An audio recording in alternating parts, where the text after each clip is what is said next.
If you haven't had sex or even an erection in a long time, you might think you're giving your body a break. Here's the uncomfortable truth: long term abstinence can weaken the exact tissue you need for erections because the penis is like any other muscle. If blood flow stops, it can start to shrink, stiffen, and scar. In this video, I'll explain what can happen over time.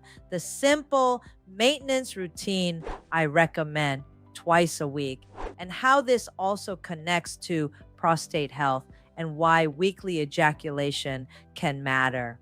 I've been abstaining for 3 years, going on 4.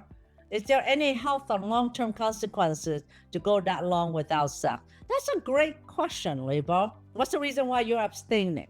Are you abstaining from masturbation? So the reason why I'm asking that question is if you are not having sexual activity, you just be aware that the penis atrophy if you don't use it, meaning the penis muscle can shrink and it can start having scar tissue that is in the penis muscle if you don't have an erection. So when you have an erection, it's bringing more blood flow to the penis. It expands the penis. It keeps it healthy.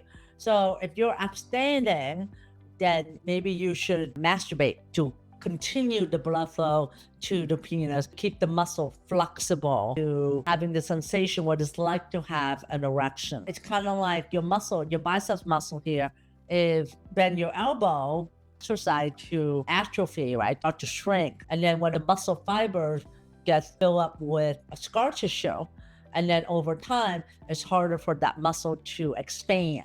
So then when it does expand, it gets stiff and it's hard for it to expand. So I would recommend masturbation at least once or twice a week, not with a lot of excessive pressure I mentioned before, just enough pressure that would feel like penetration.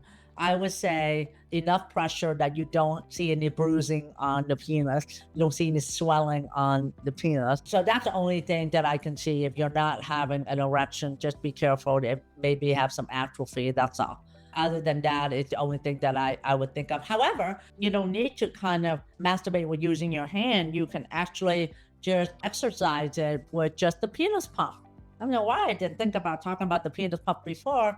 You can just use the penis pump, put your penis in the cylinder, pump it up, and then it will bring blood flow to the penis. It will help the penis muscle expand.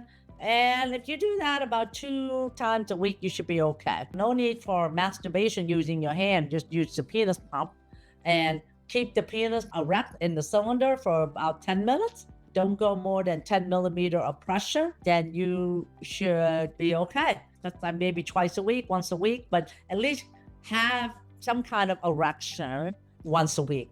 Now, do you need to ejaculate? Well, probably ejaculation is probably not a bad thing because your prostate, I don't know how old you are, but your prostate still makes semen. The testicle make sperm, and then it gets moved to the prostate, and that's where semen is stored. So you still make semen. You don't stop making semen. The prostate stored the semen, and then I guess your body absorbs it. But studies have shown that men have sexual activity 3 times a week have less chances of prostate cancer.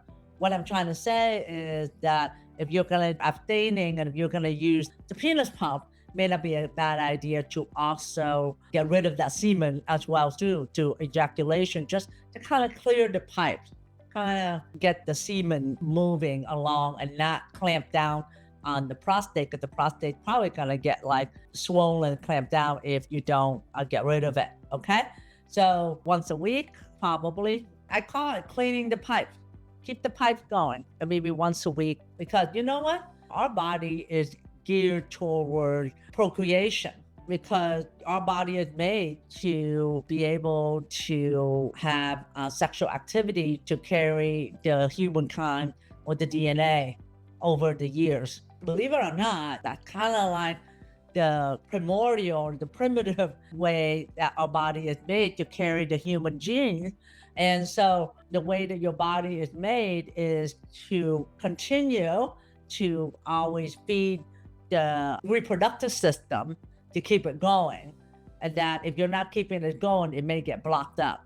So what I'm trying to get at is that clear the pipe, use a penis pump to get an erection once a week or so. If you don't do what I mentioned with using a penis pump and clearing the pipe, if you don't do it, there may be a slight chance of putting yourself at risk for more enlarged prostate. I know there's a chance you're going to have atrophy if there's no erection, and then scar tissue development.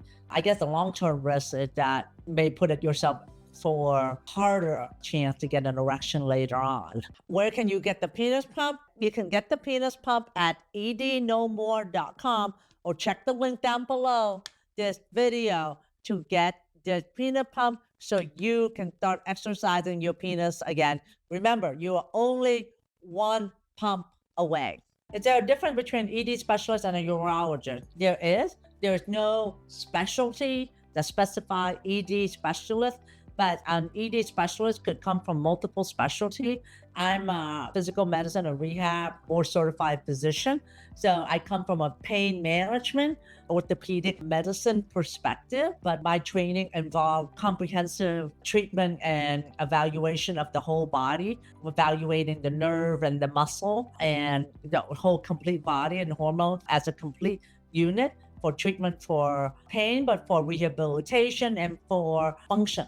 With that mindset, I look at the whole, everything that I treat holistically and comprehensively. And in order to be an ED specialist, you have to do extra training yourself, extra courses yourself in hormones, in sexual health. So what that means is that we go to get specialized training in courses for that. And we get specialized training in that. And that is really what the ED specialist is.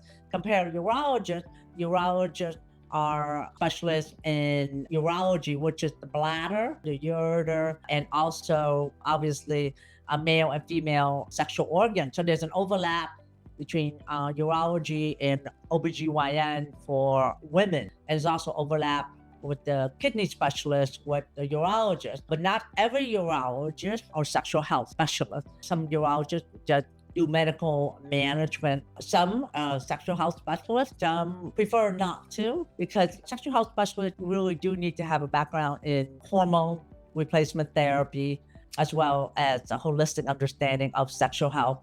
However, urologists are the leading researchers in ED because they're the one dealing with that sexual organ. And in fact, they're the one that I learned from going to courses. Some of my mentors are urologists as well that are specialized in sexual health. However, sexual health specialists could also be your family medicine doctor. They can be an internist, your primary care doctor. They can be an OBGYN. They can be like somebody like myself, physical medicine and rehab, or a pain specialist. It can be different specialists as well. I know an emergency medicine doctor who's also sexual health. I know a surgeon who's also a sexual health doctor as well. So that is a very good question. I guess if the doctor label themselves as an ED specialist, then it probably means that they focus on ED, and urologists are doctors that you go see for kidneys and for prostate problems and things along the penis. Along with the female, they also treat female as well too. They do medical treatment, but they also do surgery as well too. So they do the prostate surgery. They also do complex surgery to the penis, such as penile implant and other surgery as well too. However, most of my knowledge that I've learned about ED come from urologists, come from endocrinologists for hormone replacement therapy. So it just depends on who you see. That's a great question, Keith. Okay, modern men, you are not alone and you don't have to suffer anymore. ED can feel isolating, frustrating, and even defeating. The endless guessing, the quiet shame, the weight of not feeling like yourself. It's exhausting, but here's the truth.